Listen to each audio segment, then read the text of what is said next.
On est chez vous, à Notre-Dame-des-Bois, dans le centre communautaire Charles-Valence. On va commencer par le début. D'où c'est venu l'idée d'avoir un centre communautaire, un besoin d'un centre communautaire ici à Notre-Dame-des-Bois?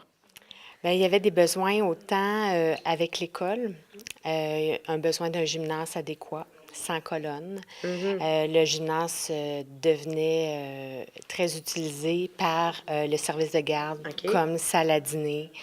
Donc, on avait un manque de place dans les locaux scolaires. D'autre part, bien, il y avait plusieurs organismes et autres cours. Qui demandaient pour avoir, nous autres, la seule salle qu'on avait, c'était le centre communautaire. Puis là, les besoins devenaient de plus en plus grands. Puis les disponibilités, eux autres, bien, étaient de plus en plus petites. Puis il y avait la commission scolaire qui avait approché l'école aussi OK. pour qu'on les aide à trouver un local pour une salle à dîner, parce qu'eux autres avaient cette problématique-là du fait que le gymnase ici était déjà utilisé pour la salle à dîner, pour le service de garde et les cours d'éducation physique. OK. Fait que le manque de locaux se faisait sentir. La FEAS, ça faisait plusieurs années qu'ils nous demandaient aussi de leur trouver un local adéquat parce qu'il était situé à l'Aréna. C'est un local qui était trop petit. OK. Avec une colonne aussi. C'était difficile. Imaginez-vous ce superbe métier ici avec une grosse colonne. Il y a des femmes qui ont fait beaucoup de contorsions pour y arriver. Donc, en faisant le tour des organismes, on s'est rendu compte que c'était pas juste un besoin scolaire. Il y avait plusieurs organismes qui souhaitaient avoir plus d'espace. Fait qu'on s'est mis ensemble, puis on a dit, bon, ben qu'est-ce qu'on peut faire? On a planché. Là, l'équipe École-Communauté s'est formée au fil du temps pour créer un projet qui soit porteur pour l'ensemble de la communauté puis qui réponde aux besoins de tout le monde. OK. Fait que c'était vraiment, tout le monde avait son petit besoin là-dedans, des locaux trop petits, autant du niveau de la municipalité que de l'école. Donc, on s'est réunis, on a monté un gros projet, il faut le dire. Ça n'a pas été facile du jour au lendemain. On a un gymnase et un beau centre communautaire comme ça. Ça a pris combien de temps environ? Dans le fond, on a commencé au printemps 2015. Oui, le printemps 2015, il y a eu la rencontre citoyenne, rencontre. mais les premières, je dirais, là, la première rencontre, ça s'est fait dans une tempête au mois de février 2014, où là, on s'est dit, là, ça va faire, ça marche pas. On déplace notre problème de local, d'un local à l'autre. Fait que de là, ça s'est créé, donc, puis on est rentré dans les locaux ici en janvier 2018. OK. Donc, on a eu, c'est de longue haleine, Oui. mais le résultat est fantastique. Fantastique, tu peux le dire. J'ai fait le tour un peu avec vous autres. C'est de toute beauté. C'est pratique. Ça n'a pas été fait non plus avec des idées de trop de grandeur. C'est vraiment adapté à votre milieu. C'est vraiment beau. Tout le monde y trouve son compte. Puis ce qui est le fun, c'est de pouvoir voir justement que les gens de la FEAS croisent les enfants de la bibliothèque, les enfants qui vont au gymnase. On sent vraiment l'esprit de communauté là-dedans. Par rapport à l'esprit de communauté, justement, comment ça s'est financé, tout ce projet-là? Est-ce que ça a été que des subventions ou que la municipalité qui investit, que les citoyens, comment ça a fonctionné pour qu'on puisse justement avoir un beau centre comme ça qui réponde aux besoins de tout le monde? C'est sûr qu'au départ, il y avait une collaboration. Tu sais, la municipalité devait s'impliquer. Fait que la municipalité a mis un montant d'argent, la commission scolaire. On est allé chercher une subvention au ministère de l'Éducation. OK. Puis, naturellement, bien, il y a l'équipe école dont Ouais. Julie fait partie qui a travaillé très fort pour Ouais. contribution du milieu, des entreprises. Ouais. Notre mandat de l'équipe École-Communauté, c'était de faire une campagne de financement. OK. Notre but, c'était d'avoir un impact minimal sur la communauté de Notre-Dame-des-Bois. Donc, on est allé chercher plus de 210 000 dans la région et à l'extérieur. On a travaillé d'arrache-pied longtemps. Donc, la campagne a été lancée en 2015 et elle s'est terminée en 2017. En 2018, avec notre dernier tournoi de hockey en février. Là, on a vraiment bouclé la boucle. Donc, on est fiers parce qu'on se fait dire souvent, tu sais, des fois, tu es dedans, puis tu ramasses des sous, puis on se rend pas compte de l'impact qu'on a. Puis il y a plusieurs personnes qui ont fait « Wow, vous êtes un petit milieu, vous êtes allé chercher 200 000 c'est beaucoup. » Alors, puis là, c'est le fun parce qu'on profite de tous ces beaux locaux. Oui. Aussi.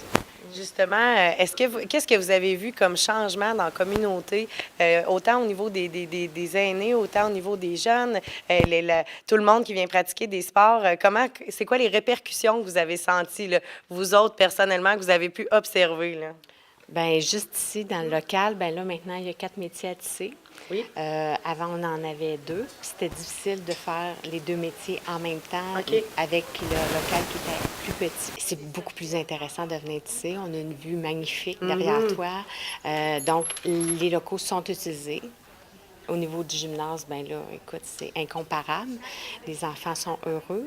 Là, ça commence la fin de semaine aussi à être utilisé par la communauté. Ça, j'allais dire, il y a déjà 2 groupes qui sont organisés là, pour du hockey cosum puis du badminton. OK. Fait que c'est déjà utilisé les fins de semaine puis un soir par semaine. C'est un de nos objectifs que les locaux, dont le gymnase, soient aussi accessibles facilement à la communauté. On veut que les gens bougent, ça fait partie des bonnes habitudes de vie. Donc, d'une part, il y avait le gymnase pour les enfants, mais il y a aussi pour que notre communauté puisse utiliser des installations adéquates. Puis, on a eu aussi, durant notre campagne de financement, eu accès à de l'argent pour acheter de l'équipement. OK. Donc, il y a de l'équipement aussi qui est partagé entre l'école et la communauté. C'est vraiment, tout le monde a mis son grain de sel là-dedans pour que ça fonctionne. Il y a aussi quelqu'un qui a été là, qui vous a appuyé là-dedans pour les frais récurrents pour les prochaines années, ce qui est pas négligeable parce que justement, quand on construit des belles installations comme ça, une fois que c'est bâti, il y a quand même d'autres frais qui reviennent. On peut parler d'électricité, de chauffage, de tout autre.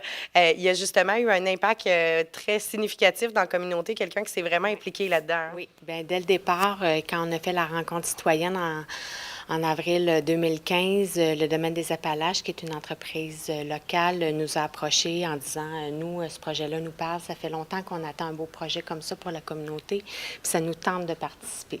Donc, on avait différents scénarios, puis on s'est finalement entendu, et puis le domaine s'est engagé à offrir 100 000 sur 10 ans, donc un engagement de 10 000 par année. C'est un gros wow. C'est aussi un gros plus quand on a fait la campagne de financement d'avoir un partenaire majeur de ce niveau-là. Donc, on est très content d'avoir pu établir ces liens-là aussi parce que des projets comme ça, le but aussi, c'est que ça retisse des liens dans les communautés. Puis, on veut aussi que ce soit un facteur gagnant pour la communauté de Notre-Dame-des-Bois à long terme. Tu sais, l'école, bien, elle devient hot. Puis le centre de loisirs, bien, c'est le fun. Puis là, savais-tu que tu peux faire ça? Puis ici, les métiers à tisser, bien, il y en a plusieurs qui vont dire « Ah oui, des métiers à tisser à Notre-Dame, ah, j'aimerais ça me tente. » Ça intrigue, en tout cas, ça stimule l'intérêt. Est-ce que tout ce monde-là viendront tisser? Probablement pas, mais en même temps, on ne sait jamais, ça peut allumer l'étincelle puis faire la passation de la transmission de connaissances. Souvent, on dit que les activités intergénérationnelles, c'est entre les enfants puis les personnes âgées, mais l'autre jour, en montant les métiers, on était 4 générations, puis c'était moi la plus jeune, puis j'ai 41 ans. Fait qu'on avait plusieurs générations, puis c'était pas mal le fun de partager ça, puis je trouve ça vraiment le fun. C'est beau à voir aussi. On le sent quand on entre. Il y a vraiment cet esprit-là. C'est le centre qui appartient à tout le monde ici à Notre-Dame-des-Bois. Je vous félicite pour tout. Je félicite toute l'équipe aussi qui s'est impliquée. On va rester au courant des prochains développements. Je sais qu'il s'en vient encore des étapes à franchir. Donc, toutes mes félicitations de ma part et puis de toute notre région. Bravo, mesdames. Bravo à toute l'équipe. Merci beaucoup. Merci. Merci.